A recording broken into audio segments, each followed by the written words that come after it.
Jean-Pierre Madère, bonjour. Merci d'avoir répondu à l'invitation de Made in 80. Bonjour tout le monde.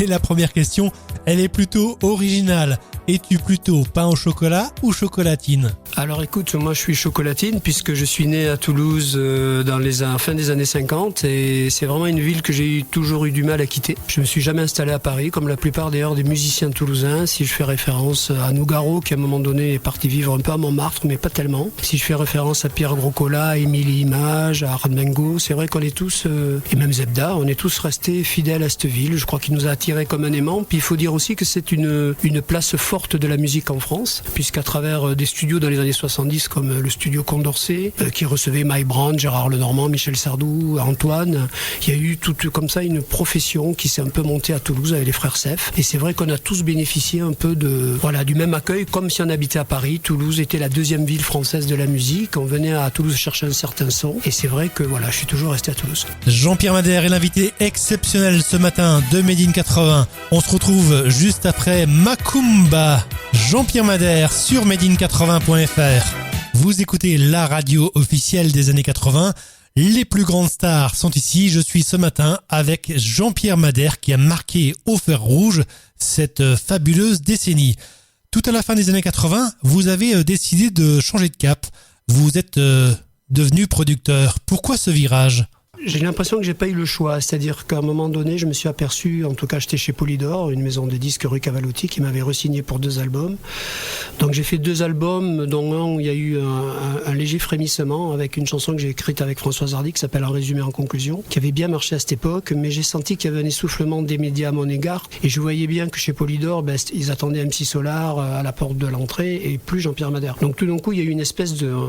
et même, on le voit avec le chauffeur de taxi, quoi. Le regard des gens change et tout d'un coup on sent qu'on est passé de mode. Donc il y a 2 solutions, soit on l'accepte, soit on travaille à la baisse. Moi j'ai préféré l'accepter et je suis passé vraiment à autre chose. J'ai eu beaucoup de chance parce que j'ai démarré par un album un peu intellectuel, j'aime bien dire ça, mais j'avais une copine qui s'appelait Ute Lemper qui était une star en Allemagne qui chantait du Kurzweil et c'est une star vraiment qui remplit des théâtres avec un pianiste. On était assez copains puisqu'on avait le même management à l'époque. C'est une très très belle femme et on a fait un album en français qui s'appelle Espace Indécent où j'ai réussi à travailler avec mon copain Art Mengo. On a fait vraiment un disque avec Parler d'amour, qui a été un très très beau duo, qui a vraiment eu beaucoup d'airplay. L'album a bien vendu en France, puisqu'il a fait 60 000 exemplaires. Et sous le nom de French Album, il a fait autant en Allemagne, parce que c'est quand même une star, sorte de Patricia Cass plus là-bas. Et de mine de rien, ça m'a donné...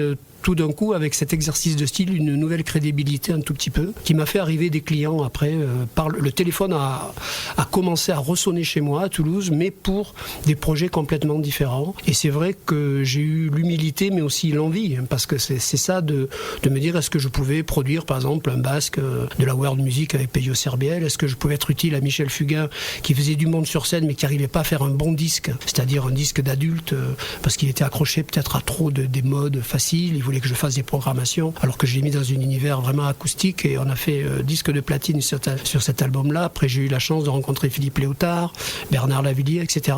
Donc tout d'un coup, il y a eu un système de rencontres qui a fait que je n'ai pas fait le disque de trop à cette époque ou essayer de trouver des petits galas ou des choses qui m'auraient fait travailler à la baisse. Si bien que pendant 10-15 ans, j'ai pu chanter mes chansons. C'est quelque chose qui était derrière moi. Je pensais que jamais je le retrouverais. C'était bien, c'était une période de ma vie. Là, j'avais la quarantaine, les cheveux qui grisonnaient. Je me suis dit, tiens, on est passé à autre chose. C'est un moment aussi dans ma vie personnelle, je rencontre ma nouvelle compagne.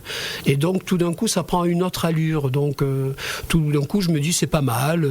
C'est la vie, elle est comme ça, il faut l'accepter.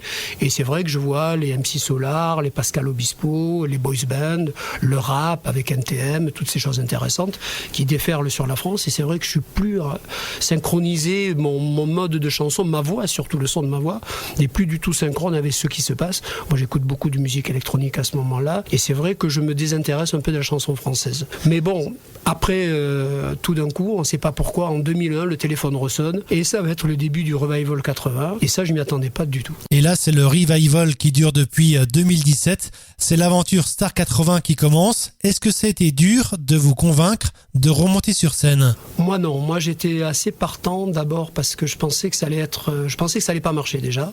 Et je pensais surtout que c'est peut-être peut-être avec un peu de chance, ça allait être l'occasion de dire au revoir à la musique. C'est-à-dire, j'ai démarré par les copains à l'école, l'orchestre de bal, musicien de studio, mes propres productions, le succès populaire, ce côté un peu plus qui marche moins, et puis là où je sais prendre le virage quand il faut. Et puis là, tout d'un coup, ça ressonne. Donc je me dis, c'est la dernière fois que ça ressonne. Donc d'abord parce que j'arrive à un âge un peu canonique, quelque part. Et surtout, je me dis, je viens d'avoir un bébé à ce moment-là, qui s'appelle Jeanne, et je me dis, tiens, c'est pas mal si avoir son père chanter, parce qu'avec un peu de chance, c'est vrai que je peux faire des dates à droite à gauche. C'est vrai que je voyais bien avec des artistes des années 70 comme Dave ou Delpech, ils faisaient des croisières, ils faisaient des petits galas. Je me suis dit, tiens, ça peut être une vie sympa si par bonheur ça marche. Et en fin de compte, contre toute attente, les 4 premières dates qu'on va faire, qui sont dans l'ordre Paris, Toulouse, Lille, Montpellier, vont être 4 succès incroyables. Moi, je m'y attendais pas du tout. On a monté le spectacle en 1 heure. C'est-à-dire, on est arrivé, on s'est retrouvés tous, on s'était pas vus depuis 20 ans. Les débuts de soirée, les Lio, les Madères, voilà, ah, tu vas bien, oui. Tu es remarié, non, maintenant je suis devenu homosexuel. Enfin bon, bref. Voilà, tout le monde a changé de vie à ce moment-là. Et tout d'un coup, on se retrouve, alors, quand est-ce que je chante? T'as qu'à chanter après lui, bon, ok. Et on monte le spectacle à 1 heure, mais je rentre où? Jardin, cours, tu fais ce que tu veux, voilà. Et tout d'un coup, après avoir fait une promo beaucoup à Toulouse depuis ma terrasse, là, pas loin d'ici, avec Émile et Images, etc., on s'aperçoit que les médias ont envie de nous revoir, contre toute attente. Les journaux de télé s'enchaînent. Michel Drucker fait une spéciale, co-présentée avec Lio, et du jour au lendemain, là où on était à 600-700 places, ce qui n'était pas terrible, on va faire ces mêmes cadences, mais tous les jours. Merci beaucoup Jean-Pierre Madère. Je n'ai pas envie que l'on se quitte. Je vous laisse donc dire au revoir de manière originale. Je vous laisse dire bonjour à tous les auditeurs. Bonjour, c'est Jean-Pierre Madère sur Made in 80.